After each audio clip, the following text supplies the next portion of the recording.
다시 이어서 우리 하나님의 말씀 보도록 하겠습니다. 우리 다 같이 일어나셔서 하나님의 말씀 받도록 하겠습니다. 오늘 하나님께서 우리에게 주신 말씀은 데살로니가 후서 3장 6절부터 16절까지의 말씀입니다. 우리 한 절씩 교독하도록 하겠습니다. 형제들아, 우리 주 예수 그리스도의 이름으로 너희를 명하노니 게으르게 행하고 우리에게서 받은 전통대로 행하지 아니하는 모든 형제에게서 떠나라.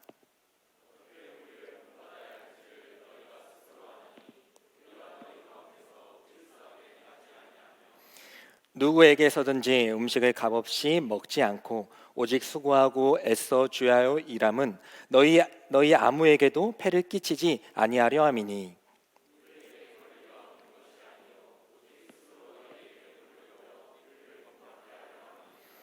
우리가 너희와 함께 있을 때에도 너희에게 명하기를 누구든지 일하기 싫어하거든 먹지도 말게 하라 하였더니,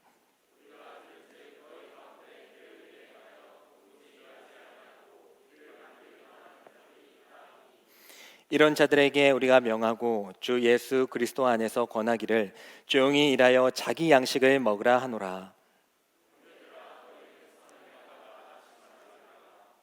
누가 이 편지에 한 우리 말을 순종하지 아니하거든 그 사람을 지목하여 사귀지 말고 그로 하여금 부끄럽게 하라.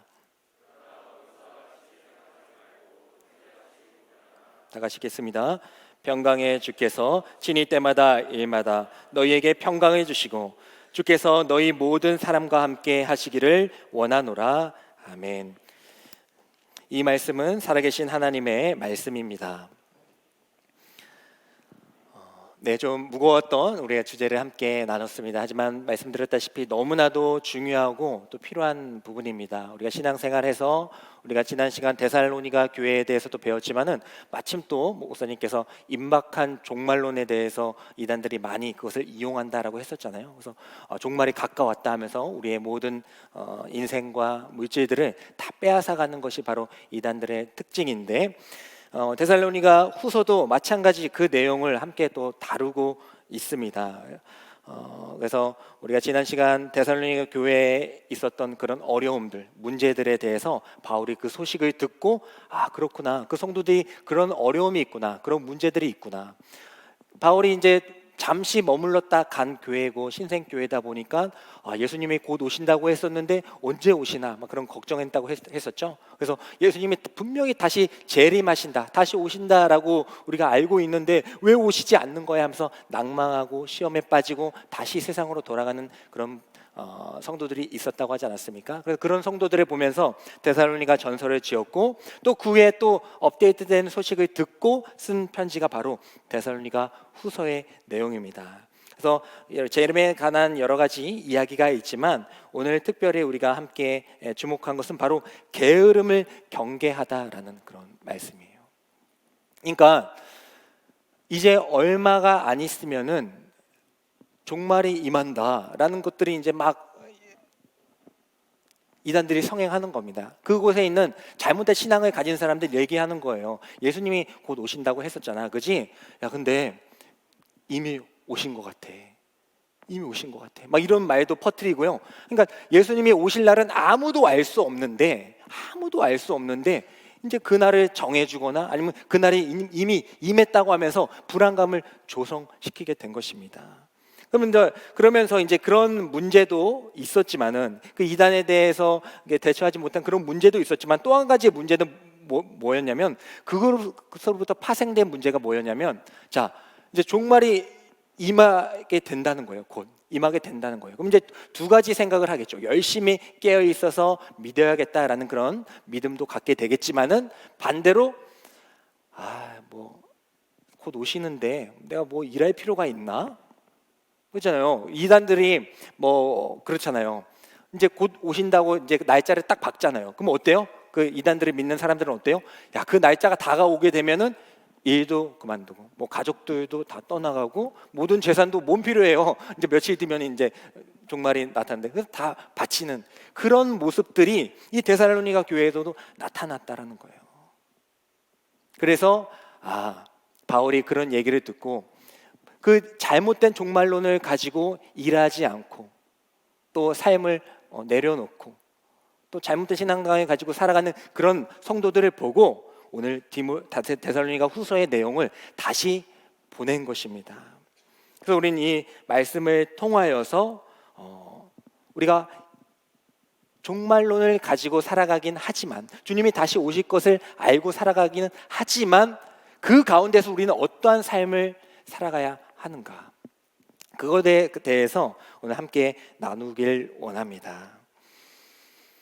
오늘 말씀 3장 8절부터 9절의 말씀을 한번 읽어보도록 하겠습니다. 그러한 자들에게 바울이 어떻게 권면하고 있는지 우리 데살로니가 후서 3장 8절부터 9절의 말씀을 우리 다 같이 읽도록 하겠습니다. 시작. 누구에게서든지 음식을 값없이 먹지 않고 오직 수고하고 애써 주야로 일함은 너희 아무에게도 폐를 끼치지 아니하려 함이니 우리에게 권리가 없는 것이 아니요 오직 스스로 너희에게 본을 보여 우리를 본받게 하려 함이니라. 아멘. 이제 바울이 얘기를 하고 있는 거예요. 내가 열심히 너희를 위해서 복음을 전했고 또 열심히 전하고 너희들이 교회를 또 이렇게 세우지 않았느냐. 그렇게 세웠으면은 그 교회 입장에서 보면 바울이 어때요? 너무나도 감사하죠. 그죠? 생명구주의 사람들에게 와가지고 예수 그리스도의 복음을 전하고 또 교회를 세웠잖아요. 그러니까 이 바울이 얼마나 귀합니까? 그런데 그러면 바울 입장에서는 매일 이제 선교를 계속해서 이제 교회를 세우며 나가야 되니까 뭐가 필요해요? 물질이 필요하겠죠, 그죠? 물질이 필요하겠죠. 계속 이동을 해야 되고 또 밥도 먹어야 되니까. 그 물질이 필요하면은 이 데살로니가 교회에게 그 물질을 요구할 수도 있는 거예요, 그죠? 예, 되게 나빠 보여요? 예, 왜냐면 뭐 어떻게 할 수가 없으니까. 그런데 오늘 말씀을 보면 지금 바울이 뭐라고 얘기하고 있습니까? 누구에게서든지 음식을 값없이 먹지 않고 오직 수고하고 애써 주야로 일함은 너희에게, 너희 성도들에게 폐를 끼치지 않게 하려 함이었다라고 얘기를 하고 있어요. 그러니까 뭔 얘기입니까? 데살로니가 교회를 내가 너희들을 세웠으니까 너희들이 헌금을 해가지고 내가 그걸로 가지고 열심히 사역할게 해도 되죠? 잘못됐어요? 괜찮잖아요, 그죠? 열심히 사역을 하고 있으니까. 근데 바울은 그러지 않았다는 거예요. 그러지 않았다는 거예요. 이 바울은 열심히 복음의 사역을 하면서도 텐트 메이커의 삶을 살았습니다. 열심히 예수님이 오실 날을 기대하면서 복음을 전하면서요, 일상생활 가운데에서도 열심히 주야로 일했다는 거예요. 근데 왜요? 물론 너희들에게 정당하게 요구할 수는 있지만, 그러면 너희들도 나를 알고 사랑으로 또 사례를 줄 줄을 알지만은, 그럼에도 불구하고 난 그렇게 하지 않았다. 너희들에게 폐를 끼치지 않게 하기 위해서. 혹여나 뭐야? 저 사람은 뭐 이렇게 복음만 전하고 돌아다니고 우리는 뭐 열심히 일상생활 힘들게 막 이래가지고 헌금해가지고 뭐야? 그럼 바꿀까? 나도 저 삶이 좋은데.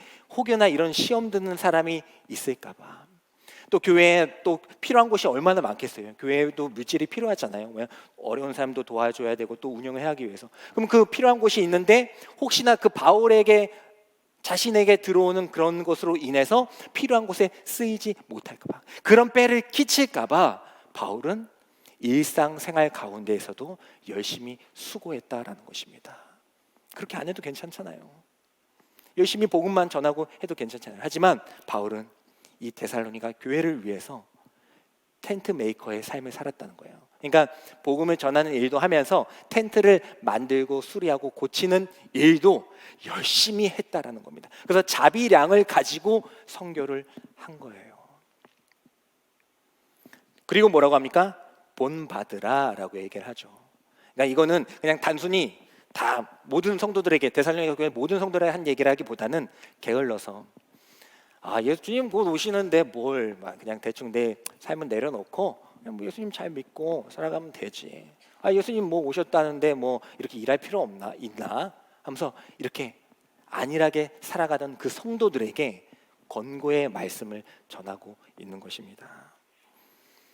그래서요, 그 뒤에 말씀을 보면요 또 이해가 쉽게 됩니다. 우리 말씀을 보면 데살로니가 후서 우리 10절, 10절부터 11절에 12절까지의 말씀, 10절부터 12절까지의 말씀 있죠. 요것도 한번 같이 이어서 한 말이거든요. 읽어보도록 하겠습니다. 시작. 우리가 너희와 함께 있을 때에도 너희에게 명하기를 누구든지 일하기 싫어하거든 먹지도 말게 하라 하였더니 우리가 들은즉 너희 가운데 게으르게 행하여 도무지 일하지 아니하고 일을 만들기만 하는 자들이 있다 하니 이런 자들에게 우리가 명하고 주 예수 그리스도 안에서 권하기를 조용히 일하여 자기 양식을 먹으라 하노라. 아멘. 이제 그 배경을 듣고 이 말씀을 읽으니까 바울이 어떠한 심정으로 이야기를 했는지 조금 이해가 좀 되시나요?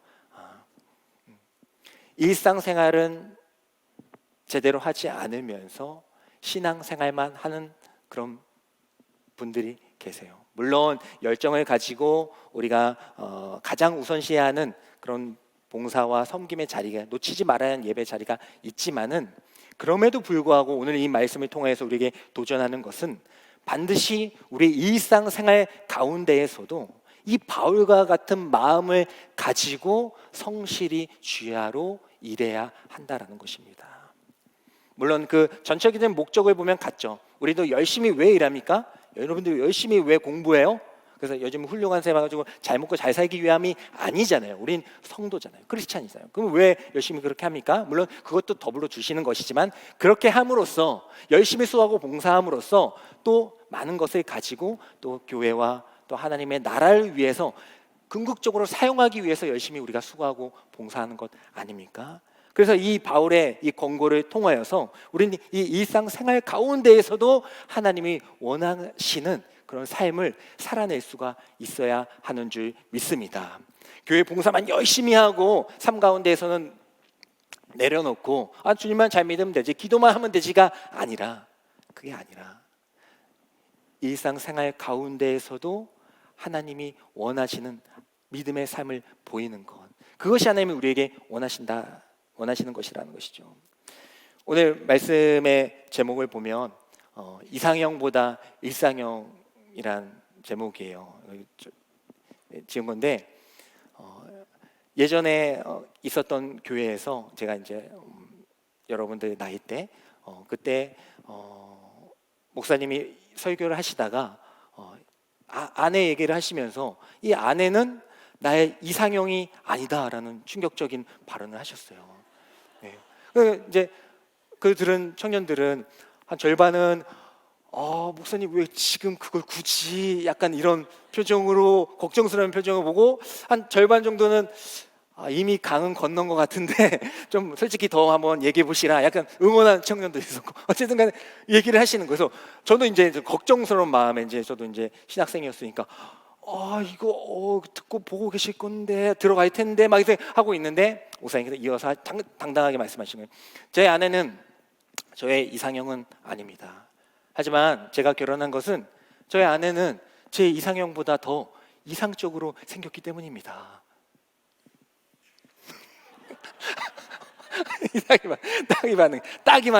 딱이 반응했어요. 우리도 예. 어쨌든 이상적으로 생겼다는 거예요. 이상적으로. 하나님께서 우리들을 바라볼 때에 여러분들의 삶 가운데서 이상적인 믿음의 모습들을 바라실 거예요. 그렇죠? 근데 그 이상적인 삶은 어떤 삶일까요? 우리가 교회만 다 열심히 하고 모든 삶을 내팽겨지고 주님 위해서 기도하고 헌신하고 봉사하고 모임 갖고, 그 삶을 이상적으로 생각하실까요? 아니죠.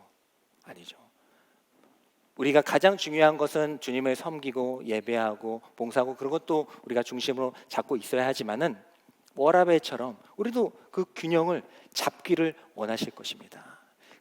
그래서 지금 나의 일상의 삶 가운데 하나님께서 나에게 이상적인 믿음의 모습을 원하시니까, 다윗과 같이 골리앗을 쓰러뜨려야겠다, 요셉과 같이 감옥에 갇혀야 되나, 다니엘과 같이 높은 총독이 되어야 되나, 어떤 스펙타클한 그런 이야기들과 모습들을 하나님께서 기대하시는 것 같지만, 하지만 하나님께서는 바울의 삶을 통하여 우리가 그의 삶의 고백을 통하여 알 수 있듯이, 열심히 복음의 사역을 하고 주님을 위해서 나아가지만 우리 일상생활 가운데에서도 그 삶 가운데에서 하나님을 더 알아가고 더 하나님을 사모하는 그런 삶을 살아가는 것, 그 균형을 잘 맞춰 살아가는 것을 하나님께서는 우리의 생각보다, 이상적인 그런 모습보다 더 이상적으로 그 일상을 바라보고 계시는 줄 믿습니다.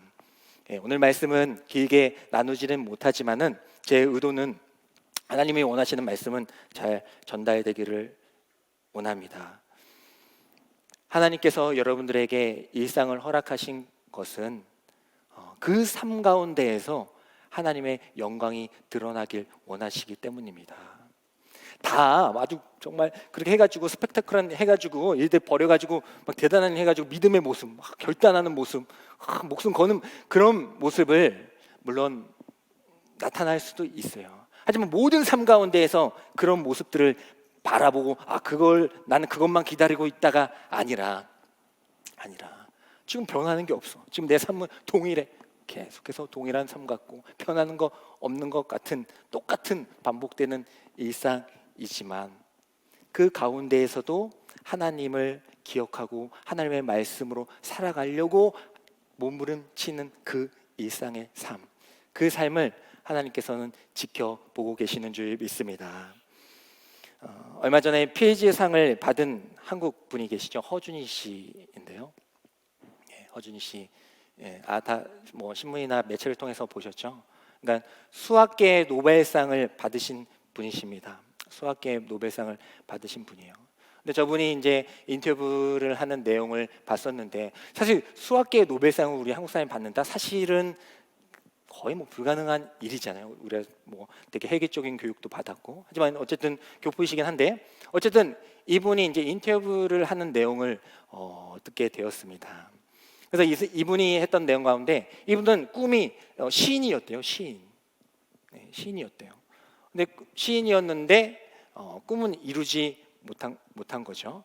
그러면서 이제 아쉬운 마음으로 이런 얘기를 하셨어요. 난 시인이 꿈이었지만 저는 좋은 시를 쓰는 것도 좋겠지만은 좋은 시를 쓰는 것보다도 좋은 시를 쓸 수 있는 사람이 좀 되고자 했습니다라는 말을 좀 아쉬워하면서 하셨어요. 이제 본인이 이제 뭐 그런 진정성이 없어서 시인은 포기하게 됐다고 아쉬운 말을 했지만, 저는 딱 그 얘기를 들으면서 이분이 왜 피지상을 받을 수 있었는가에 대해서 어느 정도 추측할 수가 있었어요. 우리 믿음 갖기를 얼마나 원합니까? 믿음의 삶을 보여주길 얼마나 원해요. 하지만 그 가운데에서는 아까 말씀드린 대로 너무나도 스펙타클한 것만 생각하려는 경향이 있어요. 하지만 하나님께서는 그런 것만을 원하시는 것은 아닙니다. 이 피지상을 받은 이 허준신 씨는요, 수학을 풀게 될 때에 만약에 정말 업적을 이루기 위해서 난 나중에 노벨상을 받을 만한 엄청난 업적을 이룰 거야 하면서 이 수학을 접했다면, 하루하루를 보냈다면요, 아마 우리는 아니지만 우리 한국의 획일적인 그런 교육 가운데서 아마 피지상 받지 못했을 거예요. 그런 연구를 업적을 내지 못했을 것입니다. 하지만 이분은요, 좋은 시를 쓰면서 업적을 내는 게 아니라 그냥 난 좋은 시를 쓸 수 있는 그냥 그런 사람이 되고 싶다. 수학 막 연구를 해가지고 대단한 업적 내는 것도 중요하지만 나는 그냥 하루하루 이 수학 알아가는 거 좋아하고 질문하는 거 좋아하니까 나 이거 하루 풀어가야지, 이런 마음으로 접하며 수학을 접했기 때문에, 일상을 살았기 때문에 이 허준희 씨는 피지상을 받을 수가 있지 않았는가라는 생각을 하게 됩니다. 여러분들의 일상생활 가운데에서 대단한 업적, 믿음의 업적, 모습, 결과, 물론 그것도 중요할 수 있어요. 하지만 그것보다도 그런 믿음의 결과를 낼 수 있는 그런 사람으로 하나님과 가까이 살아가는 것, 동일한 삶이지만, 반복되는 삶이지만 하나님께서는 그 삶을 통하여서도 크게 영광 받으실 줄 믿습니다. 이렇게 말씀하시죠. 말은 좋은데 제 삶은 이건데요, 동일한데요, 일상은 반복되는데요, 그 힘들고 어려움은 반복되는데요, 목사님 그 좀 어불성설 아닙니까? 좋은 말 아닙니까? 가문이설 아닙니까? 하지만 제가 경험한 바로는요, 우리가 일상을 그렇게 동일하게 살아가게 될 때에도 하나님은 그 삶 또한 동일하게 지켜보고 계신다는 거예요. 그리고 어느 순간요, 똑바로 일자로 가다가요, 성장하는 시기가 반드시 와요. 계단식처럼 일자로 이렇게 성장하는 것 같지만 그렇지 않은 것 같아요. 멀리서 보면, 거시적으로 보면 그렇게 하지만 자세히 쪼개보면요, 결국에는 동일한 반복된 삶 가운데서 은혜로 깨지고 부서지고 고민하고, 그러면서 다시 성장하고, 또 그러면서 또 수평되는 그 광야의 삶을 또 걷고, 그러면서 또 살짝 올라가고, 그렇게 하면서 나도 모르게 주님과 가까워지고 또 주님을 알아가게 되는 사람이 되는 것 같습니다. 우리 더스토리 공동체 여러분, 사부 예배 드리는 모든 성도 여러분, 여러분들의 일상을 주님께 드리길 원합니다. 대단한 믿음요, 나중에 하세요. 대단한 결단하십시오. 근데 지금 일상이 무너지고 일상을 감사하지 않으며 기도하지 않으며 말씀과 가까이 하지 않으면서 그런 생각 꾸지는 마십시오. 지금 왜 주님 어디 계십니까? 지금 어디 계십니까? 나 힘든데 지금 어디 계십니까? 라고 물을 때에 그 일상 가운데 지금 우리와 함께 하시는 그 주님을 감사하며 또 기뻐하며 기도하며 살아갈 때에 어느샌가 우리도 모르게 주님이 원하시는 그 성장의 자리로 인도하여 주실 줄 믿습니다. 우리 다 같이 일어나셔서 하나님, 우리 일상을 주님께 드리겠습니다. 이 일상 가운데에서도 믿음의 결과를 나타나겠습니다 라는 마음을 가지고 우리 결단의 찬양 부르며 나아가겠습니다. 나를 보내사 서게 하신 곳, 가장 귀한 곳이 바로 이곳이라. 내게 주신 곳 강야와 같아도 믿음과 소망 가지고 최선을 다하리. 나의 작은 삶, 나의 작은 삶 주께 드릴 때 나의 삶을 통해 주 영광 받으리. 내게 맡기신 가장 귀한 이곳 감사와 순종으로 오늘을 살리라. 입술로 고백합니다.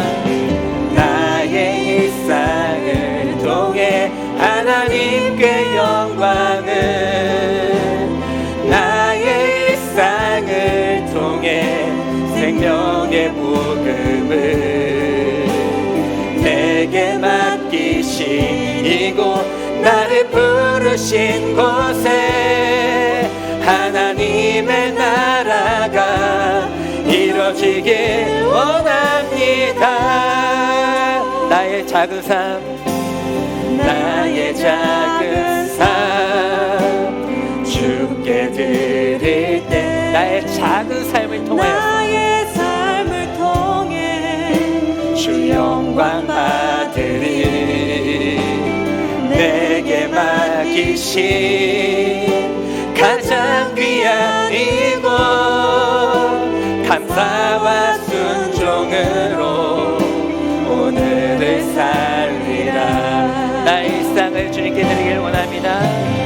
나의 일상을 통해 하나님께 영광을, 나의 일상을 통해 생명의 복음을 내게 맡기신 이곳, 나를 부르신 곳에 하나님의 나라가 이루어지길 원합니다. 다시 한번 고백합니다. 나의 반복된 일상을 통해, 나의 일상을 통해 하나님께 영광을, 나의 전하겠습니다. 나에게 맡겨주신 십자가 같은 이곳, 가장 부르신 곳에 하나님의 나라가 이루어지길 원합니다.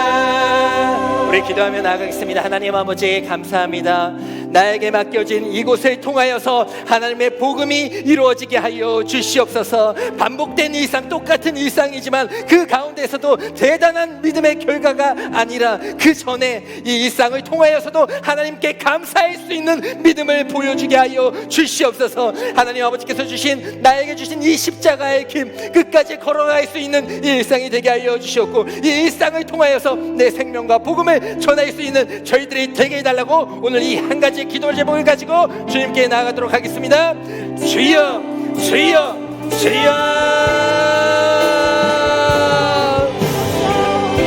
나의 일상을 통해, 나의 일상을 통해 하나님 동일하게 보시고, 우리가 믿음으로 고백하십시오. 대단한 결과를 내지 않으셔도 괜찮아요. 그 가운데에서 하나님을 바라보시고, 하나님의 말씀을 바라보시고, 그 가운데에서도 선행을 베푸고, 그 가운데에서도 하나님의 말씀을 전하십시오. 그것이 골리앗을 쓰러뜨리는 것보다 더 큰 하나님의 기뻐하심이 되는 줄 믿습니다. 우리에게 맡겨주신 일상 가운데서 우리 하나님께 결단하며 나가신 나의 일상을 통해, 나의 일상을 하나님께서 나를 부르신 곳이고, 하나님께서 내게 맡겨주신 곳, 광야 같은 길일지라도, 그 지긋지긋한 광야 같은 길일지라도 만나를 부어주시지 않습니까?